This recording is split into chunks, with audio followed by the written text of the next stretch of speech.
This is a news update on NTV. Okahandja Police Station Commander Tjarimba Mathais has urged all residents of Okahandja and the surrounding farms to voluntarily surrender illegal firearms, ammunition and explosives by the 30th of September. He further stated that individuals found in possession of illegal weapons after this date will face legal consequences.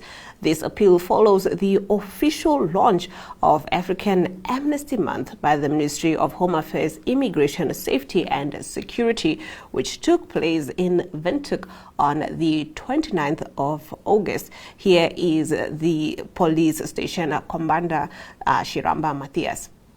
You ready? You can start. Yeah. During this period, we are urging the public to come and surrender their firearms and weapons voluntarily without facing any prosecution.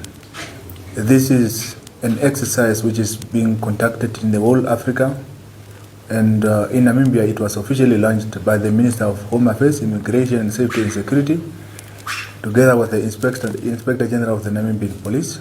This is the message that we would like to convey further to all the residents of Okahandja.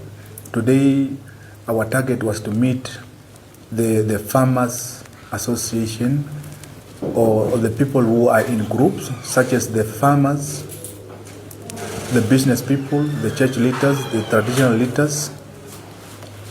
And after the meeting, which was scheduled for today, we will go to all the other suburbs in this town to convey the message further.